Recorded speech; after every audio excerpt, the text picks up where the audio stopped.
Hi, y'all. Liz here. And today you are with us not at, with Smart Business Moves. Oh, well, whatever. We're not at Smart Business Moves, but we're doing Smart Business Moves today. And I have two guests with me today, Candice Rodriguez and Lizzie Strohl. Candice has been here before. Lizzie, have you been here before as a guest? I've not been here as a guest. I tune in all the time regularly, but not as a guest. All right. Well, first time for everything. All right. Candice, you've been here more than a couple of times. Yeah. You know who's anybody notice anybody who is conspicuously absent? Tom. I see Tom, that. my Slacker. partner in crime over here. Where is he? He's not here. All right. So Tom's out for today. And he's gonna miss a great conversation. I'm excited about this conversation. Planning to performance, going from planning to performance, and learning how to align. Hey, Diana, learning how to align your team with your goals. This is like, oh my gosh, this makes me so crazy, right? People are like, okay, I set my goals, and now they just try to like push and drive on the goals themselves, and they're like, I don't understand why people aren't on board, and I can't get people to, like that. And then you hear all the stories about, or from, especially from business owners. I know y'all hear the same things I hear. These employees, they just want to come to work and just do the minimum, and they don't really care, and nobody cares as much as I do. And I'm like, I'm over here biting my tongue. Like, you got to do more than just employ people to get them to want to show up like you show up, right? It's got to be a little bit more. So looking forward to talking about that today. But since, Lizzie, this is your first visit, actually, Candice, I'll have you introduce yourself too. Why don't you go ahead, Candice, give a quick intro, since everybody kind of already knows you, and gives Lizzie a little idea about what she can say. Yeah, my name is Candice Rodriguez. We're located in Houston, Texas. I'm with Natural Care Cleaning and Natural Care Pest Control. I'm also a core coach for managers. And thanks for having me back.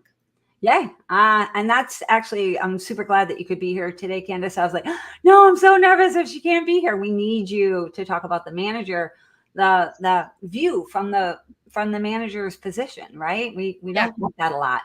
All right. On both sides of it. So I understand. Yeah. Yeah, you really do. You get both sides more than anybody else that I know of. All right, Lizzie, go ahead. Tell us who you are. Yeah, for sure. My name is Lizzie Strohl. I live right in the heart of the Midwest in Missouri. I own Lebanon Cleaning Crew, and we've had that company since 2017. I'm also one of Liz's core coaches, and I focus more on the owner side. And looking forward to today's chat. All right, tell everybody a little bit about what you're doing with your daughter right now, Lizzie. I think this is so cool. So, yeah, for sure. This is a lot of fun. So I have a type A firstborn daughter. She is super driven, super determined. And a couple years ago on vacation, we went to Puerto Rico for a month, and we came across an ice cream, like the rolled ice cream. I don't know if you guys have tried that before. Yeah. And she was like, this is amazing. She's like, I'm going to do this. This is what I want to do. And so as parents, we're like, yeah, sounds great. Awesome. You save up and you do that. But then the next 3 years, she really did. And so she is 16 now. But she actually opened her storefront rolled ice cream shop when she was 15, just a few months ago. And so we were able to help her get her own business started and going. And they've done like all the news things, and she is like, it's next door to me. So I keep pointing back that way because she's literally physically one shop. Yeah, on the other, it's another shop, but next door, rolling ice cream today for our town. So I didn't know the whole story. I didn't hear that she, went there and was excited and started saving her money for all that time. Like, I didn't know that. Yeah, we had like, funny story. Because when you are an entrepreneur, which I very much am, and then you're raising someone who's then wanting to be an entrepreneur as well, and has a lot of the drive for it. So she bought the ice cream. I think it was like $2,700 that she saved up first for her rolled ice cream thing, and that machine, like that double freeze plate lived in our living room for over a year that she had paid for. And so like our living room staple furniture has this double rolled ice cream plate, and she's down there always for friends and family and trying out recipes and all the things that we do. You know, as entrepreneurs, when we're starting businesses, we're like, how many of us have had things in the garage, or like Yeah. we totally did it again for this next generation. And so as an entrepreneur myself, it's fun. As a mom of an entrepreneur, it's terrifying. I mean, I've learned to help her, but yeah, because of your kids, like Oh, we yeah. know how hard this is, and Yeah. so watching them, and you know, I'm like, I want to coddle her a lot, but you can't do that. They've got to No. learn like we do. Yeah. Um, Yeah. And it so is hard to watch your kids struggle. I mean, I kind of like it. My kids will tell you. I'm a little bit like that. Like, good struggle. Yeah, I like that. But right. it is hard. It really is hard. But So, we all do that as entrepreneurs. We all have to learn, and we gain so much wisdom from our attempts. And I mean, we tried to not learn the hard way, but I mean, sometimes it's the best education. best teacher. Yep. All right. So that actually goes into something that you talk about all the time, Candice, about you always talk about how you were working as a manager, right, with natural care. And then you got into the circles and you're like, Chad, what the heck? Why didn't you, right? You're like, I could have been doing this stuff so much better if you would have shown me like how the dollars were related, which is really going to be a part of what you're going to talk about today too, right? Yeah, there were lots of feelings for the first 2 months as I was learning stuff, trying to figure out why he didn't just tell me everything I was learning. I did. Lots of feelings. I love that. It's so for all y'all that are on here today or you're listening, and I know a lot of you are going to be watching this or listening as a podcast. So I'll drop the link to the PowerPoint over, because we're going to pull the PowerPoint here real quick. I'm trying. Over into the comments so you can watch it later. You can pull it up and see. Hey, Don. It says slides. I'm not thinking I want slides. 2 monitors. Yes. All right. Sorry, y'all. I probably should have done this a little bit better in advance. You know, Tom normally does all this techie stuff.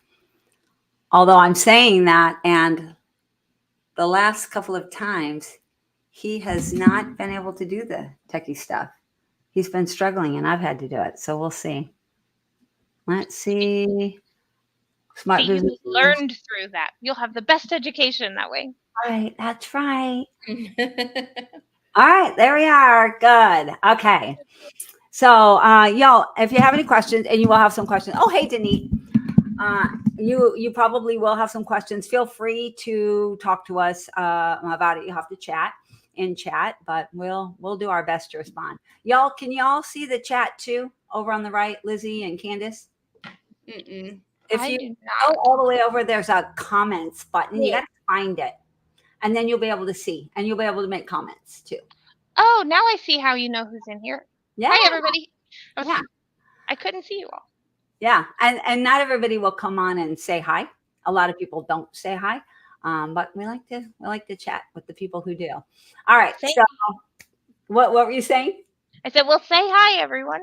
Yeah, say hi, and you guys get in the habit of commenting, because we would love to be able to hear from you today, like anything that you have. All right. So we are talking about. Let me get over on my right screen here. Okay, so. First, before we get into everything, I do have to tell you that 2025 Goal Setting and Budget Workshop is coming up October 16th through 18th. If you haven't begun your goal setting and your annual planning, get on it, y'all. If you know that you do it, you do all the work, and then somehow it just gets lost and gets dropped, sign up for this workshop. There's an accountability piece that is going to make sure that you are meeting your goals through the year in 2025. All right, and moving on from here, we are also going to talk about the biggest piece I think that people struggle with is what this topic is about today, right? You create the plan, but then how do you get everybody on board to do all of the things? So the first piece here is vision. You guys agree, right? Y'all agree, Candice, Lizzie? So talking about vision, like, what do y'all think about when you're thinking about alignment? How do you go about getting alignment? What does it mean to you? Talk a little bit about that for us. Anybody? I was waiting for I think for us, just that clear communication about not just the overall vision, but like the expectations with the vision, and make sure everybody's kind of following through on that. Like we're all kind of on that same train, we all kind of have that same vision of where we're going. And we may not know, like we may have like an idea, and we may not know steps B, C, and D yet, but we all know what the end result is. And we're all kind of getting prepared for that end result, Yeah, I love what you said, Candice, about all being on the same train. Yeah. Right. So we're all on the same train. We're all going the same direction. We might not know exactly what we're doing on the train yet, but in the beginning, it's enough to get everybody on the same train and everybody understanding that's where we're going, y'all. Yeah. Right over there. Right. How about clarity? What do you got for clarity when you're thinking about how important is clarity? I'm going to speak to clarity a little bit. You guys feel free also break in. But the reason why I wanted to speak to clarity is this sometimes is a weakness for me. A lot of times what will happen is I have it all in my head and it's really clear in my head. And then I try to share it and I give just the quick overview and I'm like, good enough. I feel like I've done the thing. And well, y'all know that from working with me as core coaches, right? I many times I'll just drop a thing and be like, well, didn't we do that? Didn't we have that conversation? No, you dropped something, Liz, but we had no conversation around it. So I struggle sometimes with getting really clear, thinking more deeply, sometimes writing things out. How about y'all? Yeah, I struggle using full sentences. Like I think I say the full sentence and I expect you to finish what my sentence is, but this is kind of where I need you to go without saying it. And then I'm like, no. Pretty sure I thought I said that. Didn't I say that? I use that a lot for Diana too. She'll say something and I'm like, I'm pretty sure this is the direction you were going in with it. And I'm going to throw in my vantage point here because this is actually, I'm probably the opposite. I love details. So I love having everything super defined, but I can lose clarity. Like in my head, it's all real well. But when I overcomplicate it or over-explain it, it can lose a ton of clarity. And then, Candice, who's got half of her sentence out, and me, who's got like 3-page essay out, both of those can be a struggle with clarity. Oh my gosh. I am so happy that you said that, Lizzie. I have a business partner in another one of my companies, and he does that. Like my AI measures how much everybody talks in a meeting, and he tends to talk about 78 to 85% of the meeting. Y'all, that's saying something because we all know Liz don't shut up a whole heck of a lot, right? So he's talking a lot. And truthfully, I'm more confused than ever much of the time. I'll take a lot of times what he says. Oh gosh. And I've told him this too. Sometimes I'm just so lost. I'll take what he says and I'll put it into Chat GPT and say, can you please break this down and pretend like I'm 8? Right? Like give it to me like an 8-year-old. I'm just not, I just can't get it when it's so much. Yeah. I lose the thread of it. So I'm so glad you said that. Because I'm glad to hear from the other side. You guys recognize that sometimes that it's too much information and we're just not bright enough to follow along with all of that. Yeah. And clarity and a vision, really, to have clarity, you have to know exactly what you're doing. So whichever part of the spectrum needs to come back in alignment, the goal is for, clarity to achieve the vision. So you've got to make sure you can communicate that well. Totally. Clearly. I haven't really seen you do the too much talking thing. And I know that we do have some people, at least one of these people on today has said to me that they really love when you present things because they feel like you give enough detail and enough information that they feel like, oh, I get it. I really get it. I am years into trying to stop that. Now, I've not got that mastered by any means, but I'm years now. When I start typing, that's where it'll come out, is lots of information. But we all of it's important to make sure that we both have it in ourselves clear, our goal understanding, but also in a way that we can communicate to other people clearly. And we're going to talk about the communication piece more on I think the next slide too. But how about commitment? What do we mean by commitment?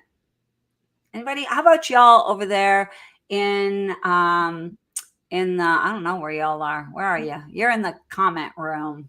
When we think about commitment with the vision, what do you think that means? How does that land for you? How about y'all, Candice, Lizzie?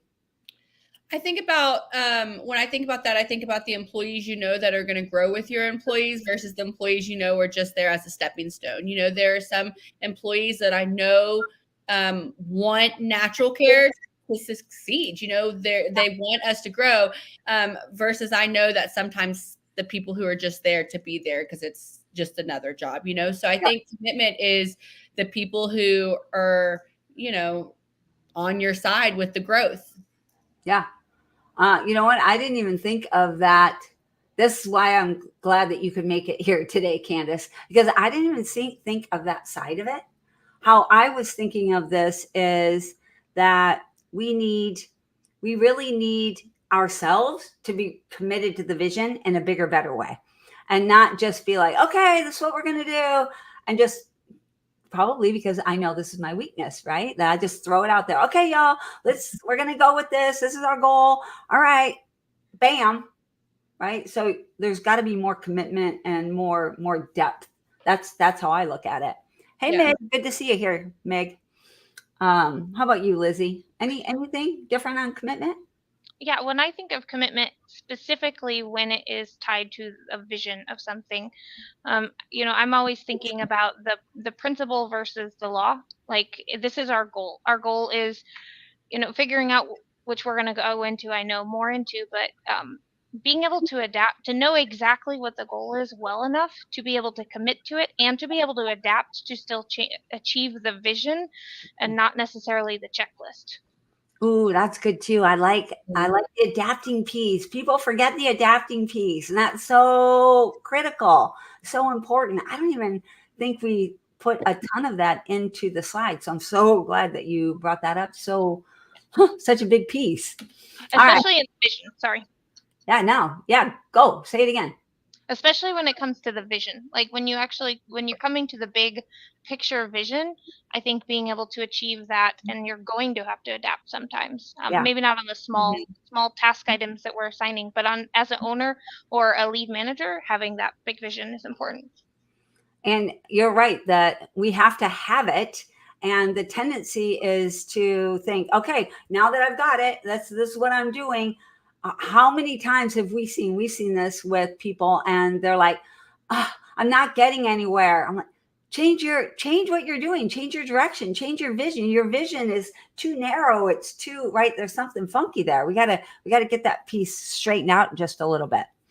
All right, let's dig into communication. And for this, I want to talk specifically about communicating the vision to everybody, communicating what you're going to do, your goals, etc. But also how you push it down through your organization. A lot of times, especially as the company is getting bigger, we know how to communicate one level. But how do you get to the second level, the third level, right? So you can talk to your managers. Are you sure that that message from your managers is going down to your supervisors? Is that going down into your cleaning professionals? Is that doom, doom, doom going all the way through your business? It's tough. Through your business the way you want it to go through your business. Oh, where's my paddle? I think about that game a long time ago, that telephone game, whisper something in there, whisper something, how it goes. And then by the time you get to the end, it's completely different. Oh my gosh, Candice, that's brilliant. That's exactly what happens with, and especially, I'm afraid to go back if I'm going the wrong way here. But the clarity thing, right? If you don't get that clarity and it's not clear enough, absolutely, that's what's going to happen. You got people down, your cleaning professionals doing their thing off doing their thing over there, thinking they're doing a great job. How many times have we been like, what the heck are they doing? Why is nobody even like on the same page? Yeah, absolutely. All right, tailor the message. Y'all know what I mean by tailor the message? Mm-hmm. Anybody? What you got? Tailor the message. I think like adapt the message to communicate to how they're going to understand and receive it is kind of how I take that in, because I know it goes back to what you were mentioning earlier with Chad when I first joined the circles, and I was like, Chad, why didn't you tell me this? If you just said this, I would have been able to work on it years ago. And he was like, I have been saying it the whole time. And I'm like, no, but you didn't say it like this. So it took the same information, but just different words and presenting it different for me to understand fully what it meant, you know? So sometimes I've learned over the years that just because I like videos and I like pictures doesn't mean that everybody likes. Some people like long typed out detailed things. I stopped reading after the first two sentences. I like a picture. Just show me a picture and tell me what to do. So, you know, I've learned adapting our messages, learning how to communicate with everybody and adapting that way to get that message fully through. And that you do have to tailor it to the different, not only the different people, but also the different positions in your company, who's doing what, right? You got to tailor it in different ways that way. Do you do anything specific, Lizzie, in your company? Yes. So going with Candice in general, with the tailoring to the individuals, we're always doing that if we're in a people industry, but tailoring to the role. So one example that we do in our company, our primary communication method, it's not our only one, but our primary one is Discord. So we have our channels all built out to where the right people get the right messages, and how we may chat in a leadership role about a situation or a goal or something that's going on is going to be different information than how we may put on like a company thing. And so we're going to tailor that message to according to who we're talking to, with the information we're sharing, with how we're delivering it, what method we're delivering it in, how forcefully we're delivering it, etc. Ooh, I love the forcefully thing too, right? Because all of those pieces matter. So when we're talking about goals and, we set this goal and we've got our annual planning done and now we're getting ready to communicate it, like any specifics on how we need to tailor the message for our different, how might we tailor it for our management team versus our supervisory team or versus our cleaning professionals? Any ideas there? Any thoughts? Maybe your training team gets a different message as well. I think it goes to like your expectations on what your end results you need from them, right? So I need different roles are going to have different results based off kind of what you need from that, right? So for me, I think whenever I'm teaching something or doing something to get to that end message, it's my ending results. What do I need the ending results to be? And that kind of helps me know the direction to go in per person. Like managers typically take a vital role in the day-to-day activity. So for the company vision, they're going to be a bigger role in it per se than the cleaning techs. They just may need a small role in it, or the trainers may need this type of role. So it depends on the what ending message I need from them.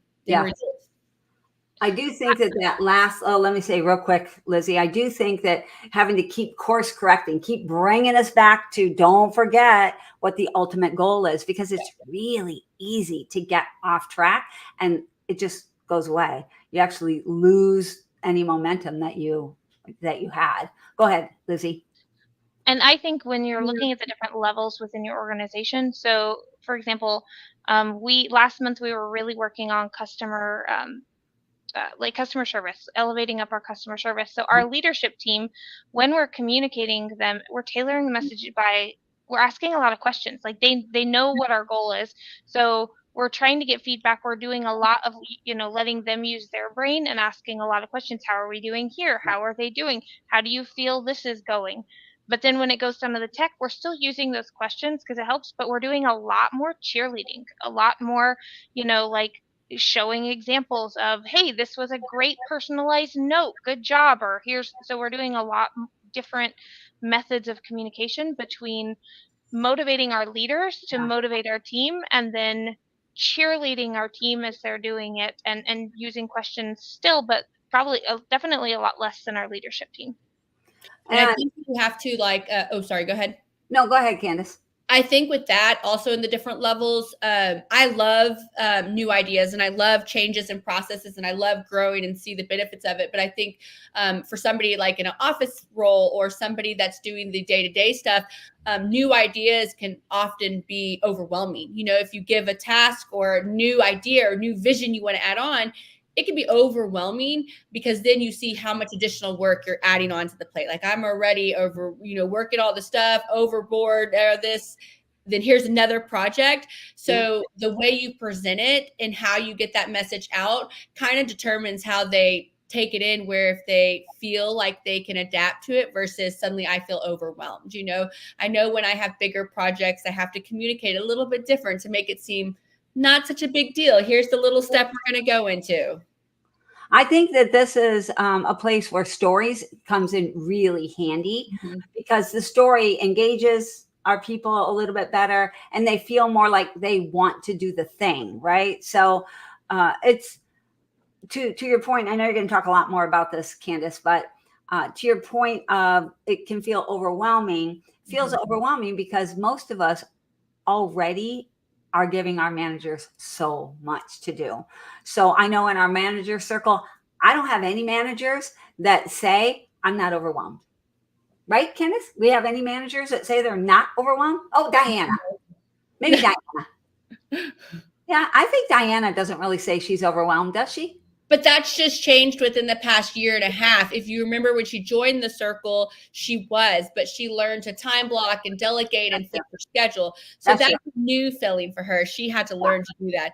I think Diana, she's talking about Diana in our circle. Yeah. She's one of the managers. So that's new for her, though. That's something, she's been there, 10 years? Yeah. And so that's a new feeling for her over just the past year. Yeah. I think because visions do come with a lot of additional steps. So it took her some time to grow into that position. Yeah, 100%. I agree. So stories, give me an example of a story that you might use to communicate your vision. Anybody? I know we didn't. So for y'all that are like, why aren't they talking? Why are they thinking so much? We didn't practice this. We have overview of what we want to talk about, but we didn't go point by point by point, because I wanted it to be more real and more what we really do, not what we practice or what we say is the really good thing to do, but what's the true story here. So what do you guys use for stories? I mean, I can always give a couple of stories too. I actually called Diana and Chad today because I've been on both sides of this as the office person that took on the visions and also now the person who gives the visions.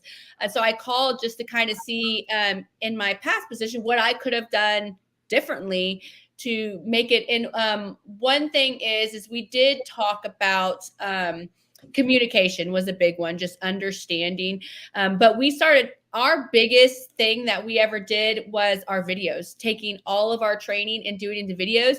And if you can imagine somebody coming in saying, okay, we're changing all of our training into videos. We need a video for kitchens, plus everything we do in kitchens, plus welcoming customers. At first, it's like, ooh, a lot of videos. I mean, keep in mind, it's like 15 videos per area.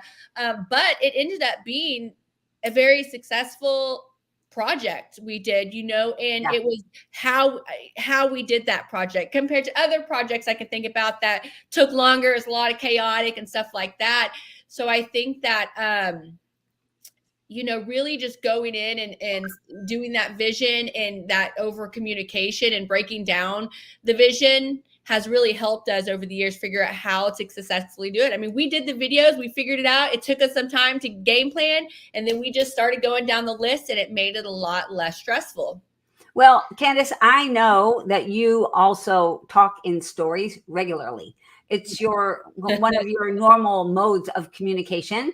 So I would be hard pressed to believe that you didn't say things to your team like, this is going to be so much easier when we have people coming into training and they're going to be able to watch these videos. And if there's a problem, we're going to be able to point them at that video. I know you told stories that were compelling for your people that are also delivering on it.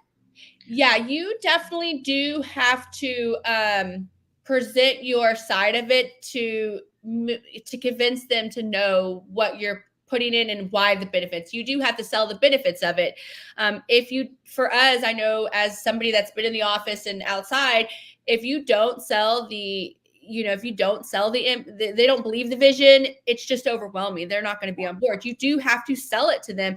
And even though some people say they're already your employees, it's already part of their job, it just makes it so much easier if they're sold on your vision, if they are on board and believe it. So you do have to sell it, Well, and we're gonna talk about inclusion right now.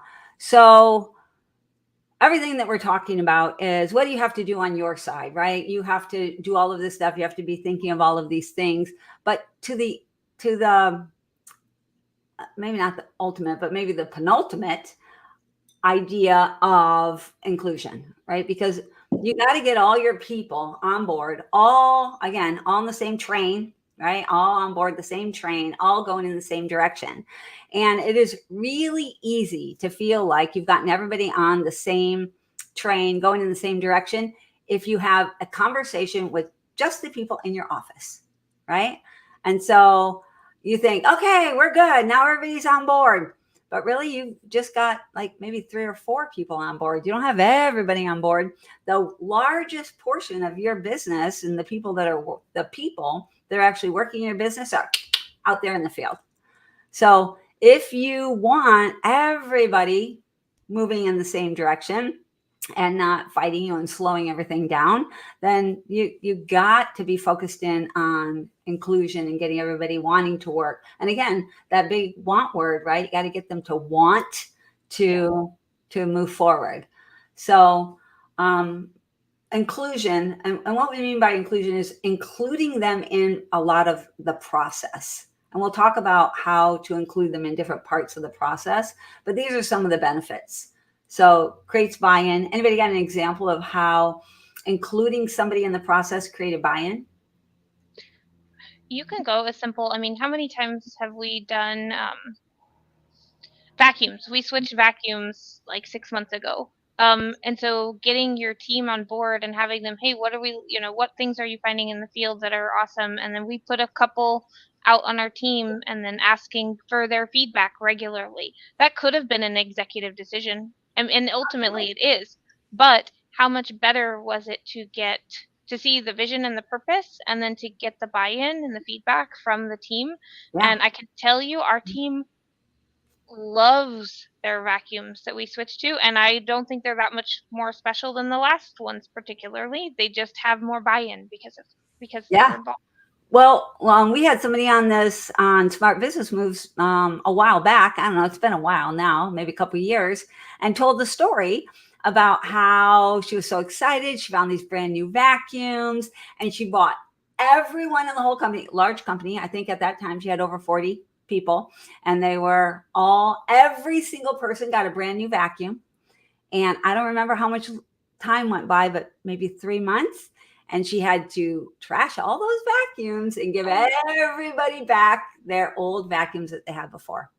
Because without the inclusion, without including them in that decision and in that process, no buy-in. Not only did she not get buy-in, but going to this next point, she got active resistance. She got people that would not even use the vacuum. And when they did, all they did was complain about it. It doesn't lay flat enough. It doesn't suck well enough. It's too heavy. I bump into too many things. Oh, there's damage on that wood on those baseboards. Yeah, of course, new vacuum. Right. So active resistance. So and if you think about what her vision would have been, I mean, her vision probably didn't have anything to do with a specific vacuum. It had to do with probably some price in there, the cost, and achieving the results with, longevity and getting the job done well to customer satisfaction. She didn't care what model. It's our team who cares about the model. So getting that buy-in helps achieve the vision a So ton.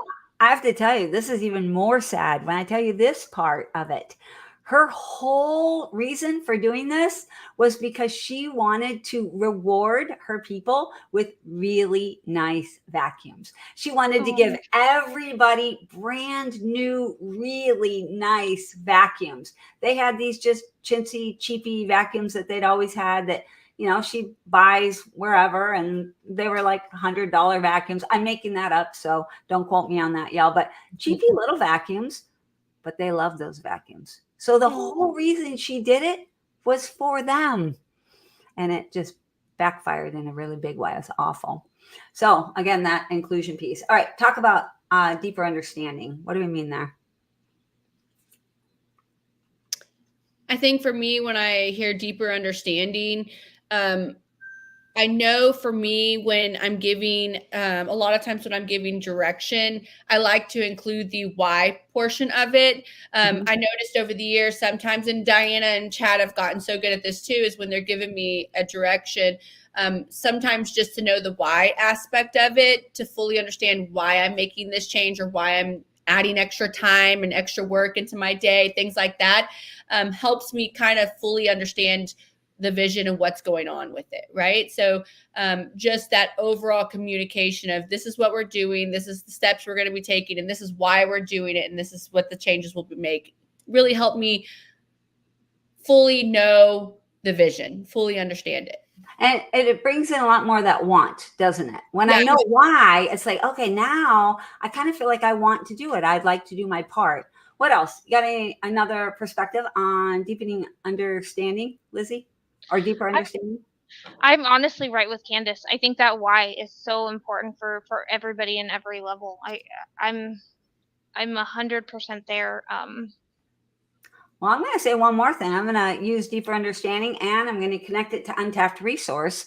So yes, give your people a deeper understanding, right? And when they're included, they have a deeper understanding. But guess what? So do you, as the owner of your business. When you include them, they have a completely different perspective than you have, no matter what their position is. Your managers have a different perspective than you do. Your supervisors, your cleaning professionals, your trainers, they see things from a different place than you see, and they can see how they can potentially tag in to your goal, right? Or the company goal. Without their perspective, you're just laying down these crazy laws. Even if you have a really good reason, a lot of times people don't understand how they can actually tag in. Okay, that's great. That's all stuff y'all are doing. Nothing for me. I can sit here and listen. I can nod my head and think, yeah, that's good. That's good. But as soon as I leave, I don't think about your goal again. Right? If I'm not being brought in, if I'm not being included in some way. And I love of course, I love your strategy of asking a lot of questions, Lizzie. It's I'm definitely into that Socratic type of management. It's my jam over there. Here are some inclusion strategies, y'all. So we're talking a lot about what you need to do and why you need to do it. Let's talk a little bit about how you go about doing it. So what are some of the things that you can actually do? Who wants to talk here? You guys don't have to do these in order. Who wants to talk about what? I know we all want to. Lizzie, you have to leave pretty soon, don't you? I do. I do. We'll finish up this one, and then I've got to pop off. All right. What do you, I'll let you talk first if you want. Which of these strategies, or we have a whole nother page of strategies too, are there any of these that you have found to work really well for you, and how exactly you go about doing them? A lot of times, we don't talk about the how, we just talk about the what. I think the feed forward is probably my favorite, that we use surveys on a regular basis. They're helpful for for us for being able to consistently pick up on something that could slip through the cracks sometimes. They're not my favorite because they don't get as much emotion engaged with people, but they're very important for the role. But feed forward, because I'm all about progress. We always want to be progressing everything. And so every single day you can pop into any area and see how's everyone doing and give any feedback and find something. So why not use that to tell a story or to encourage the team or kudos to someone, progressing forward. You might need to, well, I'll just do it real quick. So for those of you who have never heard of feed forward, it is just the inverse of feedback. Feedback is talking about the past and what happened and what went on. And feed forward is about the future, what you can do, what's next, what's coming, what's in the future. There's no power in feedback. And when you give people feedback, you've been on the other end of feedback, you know what it feels like, and you've given feedback, and people push back against feedback because it feels like I'm so powerless in this. You're just telling me these things, makes me feel like I'm doing something wrong. Feed forward is the opposite, ton of power in feed forward. So when you can point to what somebody needs to do differently in the future, I can nod to that. I can say, okay, yeah, I can do that. That makes good sense. Feedback, you should have done this. Okay, yeah, but I don't have the open heart for feedback that I have for feed forward. I'm still agreeing with you. Yeah. But I also have a lot of reasons in my head about why I didn't do it that way. And I have a lot of explanations that I would love to give you about why what I did makes really good sense. So feed forward takes all of that away. I love this as an inclusion strategy, telling people how they can do something for our goals and move us forward. How about you, Candice? What really speaks to you? Two different things I kind of thought about was the personal strengths. I know for us, we love to take people's different things they bring to the table and adapt our positions and tasks based off that. And a lot of the positions we have right now, we built off things they're really, really good at and made sure they stayed away from things they weren't so great at. So we really work off personal strengths. The surveys is also one of my favorites. Everybody's heard me talk about my How Happy Are You one-on-ones. And I love discussing it with everybody. I make my manager still in the office do them. Everybody except Diana and Chad are the only ones that aren't mandatory on doing the How Happy Are You. And so those are my two faves that I go to and utilize the most, especially within empowering our employees and getting them involved in situations. We're really good at including the staff on our changes and the whys of our changes to make them feel like it's their change and they're empowering them to be included in the changes. I think on a monthly basis, we're doing stuff, making sure they know these, like if I get feedback or anything, we make changes based off that. So I say, hey, thanks so much. Vinny suggested this. So here's the changes we made for that. And here's what we're doing, and making sure they know we're moving forward for them. All right. So y'all are giving really good generic information, right? That's great. Me too. I gave feed forward, very generic. How do we use these 4 strategies? And we got 4 more coming. How do we use these 4 strategies specifically when we are trying to take our planning, our annual planning, and put it into performance? What specifically can we do with surveys so that we are including our people, so that they are on board and they have buy-in for our plan and they're feeling like they are part of the plan? How can we use surveys or feed forward or whatever? Very specific to goals, annual planning, and drilling down into performance. I think like using surveys, for example, whenever we present surveys and get the information back, it helps us know how to present it to certain people or different parts. What kind of information are you going to be asking to get them on board with your annual planning? What's going to be on your survey? Like the talking once we've done in the past, just using those is when we went from an hourly pay to a commission pay. That was a big change. It was a lot of change, and we had to do lots of steps to prepare our staff for that. Get lots of feedback, lots of whys, when, what's happening, what's going on.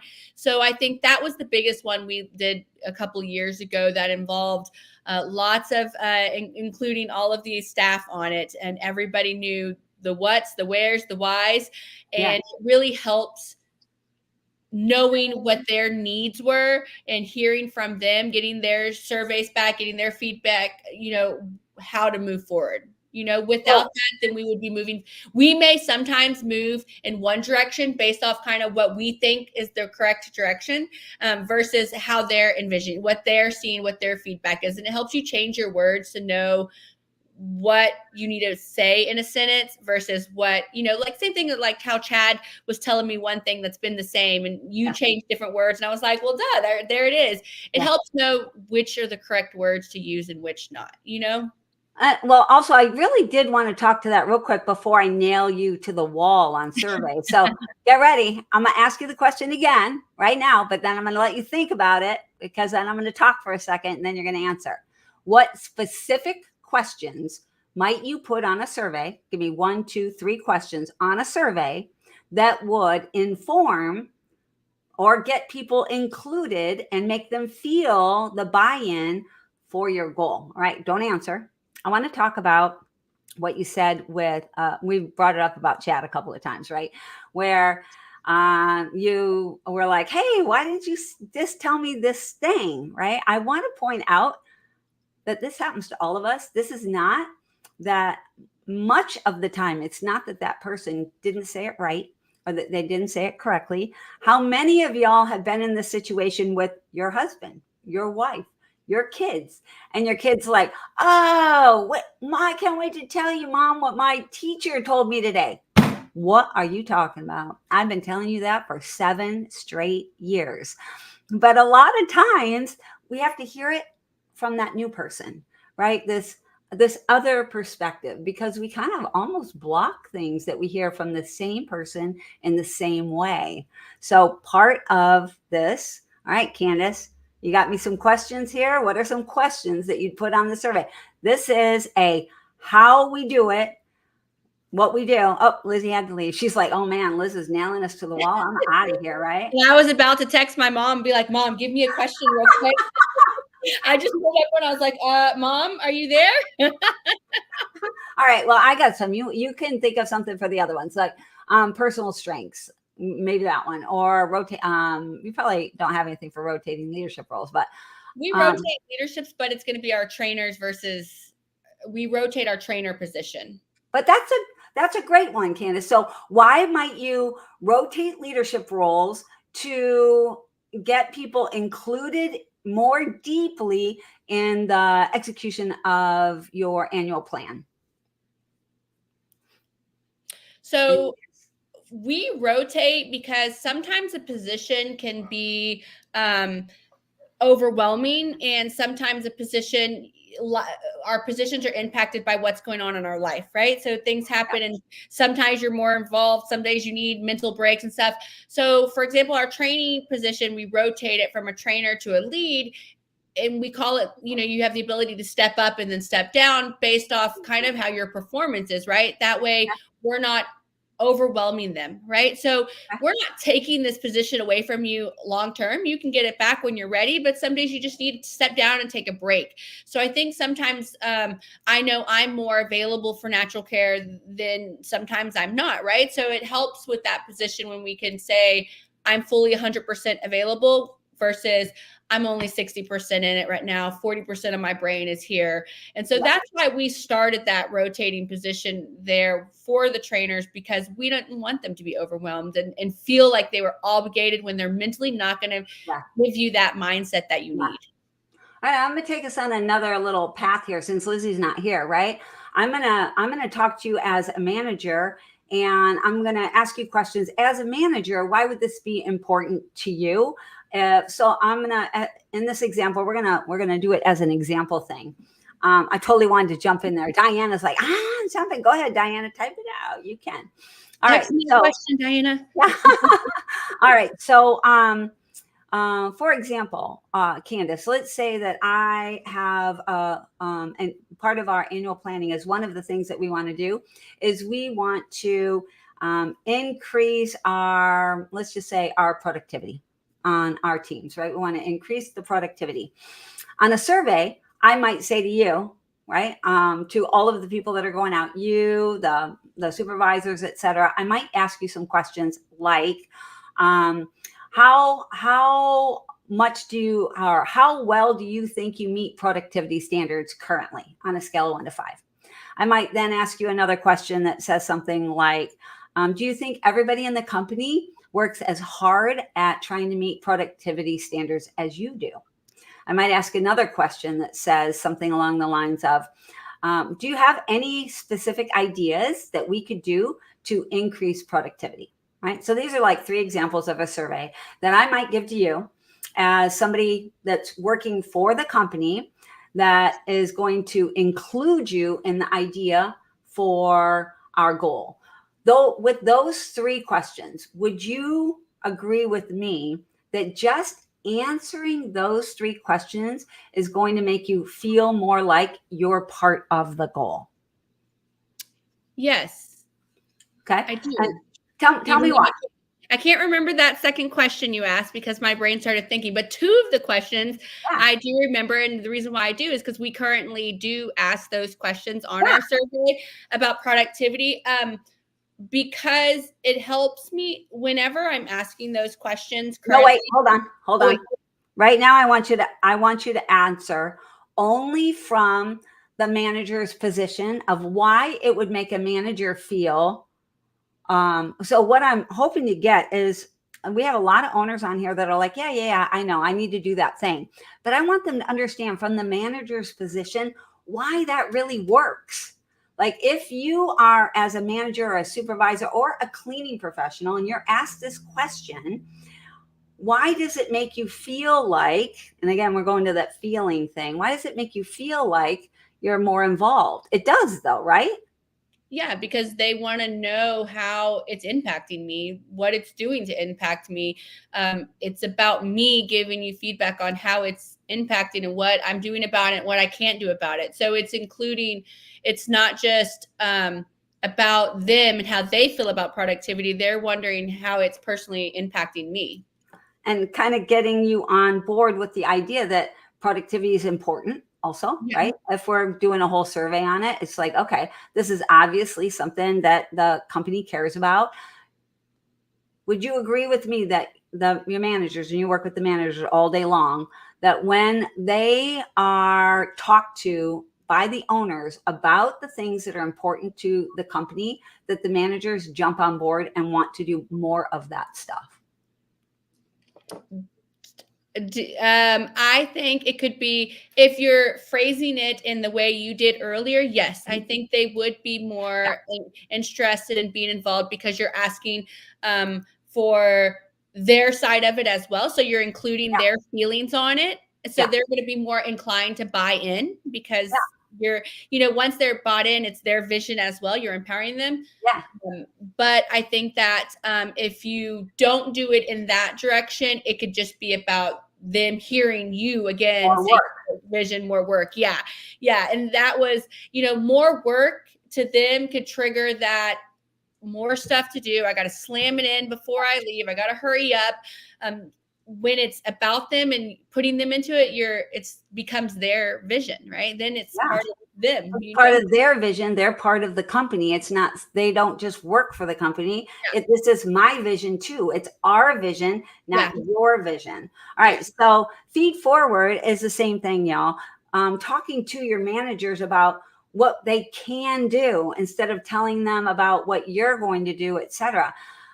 Asking them what they can do and telling them what you see that they potentially could do in the future is also empowering. The future there's a lot of power in there. I wanted to hit on personal strengths and talents real quick on this too. When you are sharing your vision and when you are pointing out what your vision is to your people, Candice, if the owners go to the managers and say things like, Candice, because we're working on productivity, right? So let's say I'm coming to you as a manager. I say, because we're working on productivity, one of the things that I love that you do really, really well is that you take complex ideas and you can simplify them. You can put them into a picture. Like I've seen you take really hard ideas and put them into one picture that I'm like, how? I never would have, right? So if I come to you and say, Candice, here's something that I know you do really, really well. How can you use your talent for this to help us move our productivity number from blank to blank? Is that going to make you feel as a manager more like you want to do it? Yes. Yeah, absolutely. When you were saying that, I was getting kind of like, Yeah. look at my pictures. I can do it. What can I do? Oh, I already got some ideas. Right? Yeah, definitely. Because it's taking something that not only are you giving them that pat on the back and recognizing they have this, strength, but then you're giving them the power to utilize their strength, right? Yes. So it's a whole nother level. Like you almost feel good, like really good about it. Then you're like, oh, look at me, here I go, I can do it, nobody else can. It's not just me doing more work, it's me feeling really good about the work that I'm doing. Yeah, absolutely. I love it. All right, so rotating leadership roles, y'all. So here's another idea around this. Just like Candice said, take the roles and let people work in another role for a short period of time so that they can get fresh ideas and they can see from a new perspective. Oh, I never really recognized that as a trainer that only is teaching about bathrooms, when we're talking about the goal of productivity, one thing that I don't think we've been doing in bathrooms is measuring how long it actually takes to do the floor, because the floor is the last thing and we haven't put a lot of time into that, and it's really eaten up a ton of time. But you might not notice that if you're in that role all the time. Yeah. But when you rotate roles, and I know that you might not be considering that a leadership role, right, y'all? But I'm calling a leadership role any role where the person is leading other people or leading an idea, leading a direction, leading something. All right, we're really tight on time. Let's hit these last 4 things real quick. I'm just going to hit on these real quick. So a task force, y'all. You can create a task force around your objective, around the KPI that you're measuring, around the goal that you're working on this quarter. We really like the idea of working on no more than 3 KPIs in a quarter and moving those numbers, everybody all on the same page, moving that number forward. Like Candice said, get everybody on that same bus, those same 3 KPIs.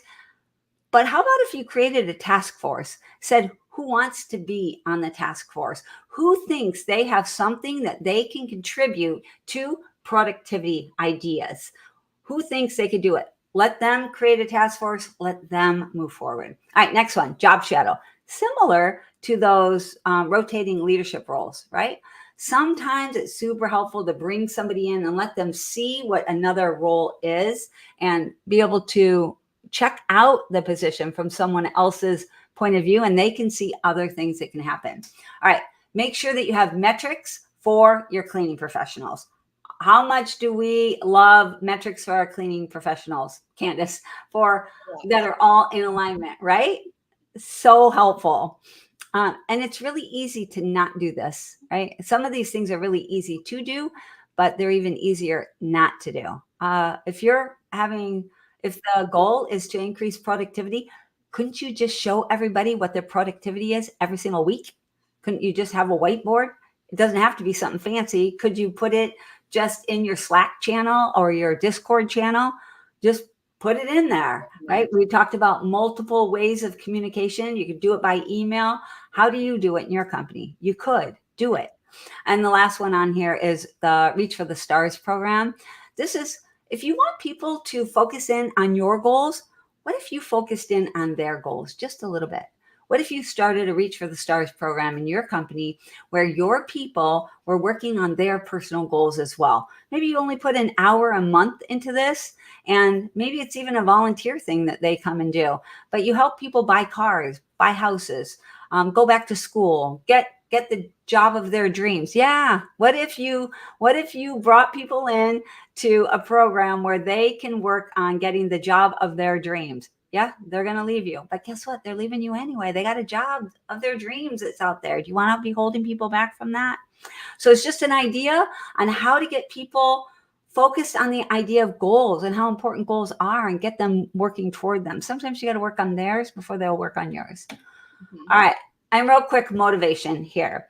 So, and I know we talked a lot, y'all, and we are out of time here. Quarterly review meetings. Everybody, you can get this slide. Hit me up and I will send the slide deck out to you. Lots of different things that you can do to motivate your employees throughout the entire year to get them doing the things that you want to do. All right, take action. If you haven't already signed up for the goal setting budget workshops, if you sign up by the end of the day Friday, you know we are putting new specials in every single week. And the earlier you sign up, the more specials you get. If you signed up last week, you were put into a drawing to receive all 5 people as to work as your board of advisors over the course of 2025. If you sign up this week, one of the things that you get, and those people that did sign up last week are also getting this. You're going to receive a free live stream link through your leadership and management team, because get them on board. Isn't that what we've been talking about this whole entire time? Get your people on board. Let them be part of the process, part of the planning. Let them see the work that goes into creating an annual plan and all the different steps that have to be laid out and why the different things are important, and make it happen for yourself. All right, that's it. You have any last little points that you want to make, Candice, for push for our managers, why it's so important for our managers, especially our managers, to be on board with the annual planning process? I would say just make sure that you realize it can be overwhelming. So just present it in a, those communication, make sure you're setting small goals versus big, huge ones. And you're just making sure that you delegate when possible and making sure to put the right hat on the right person.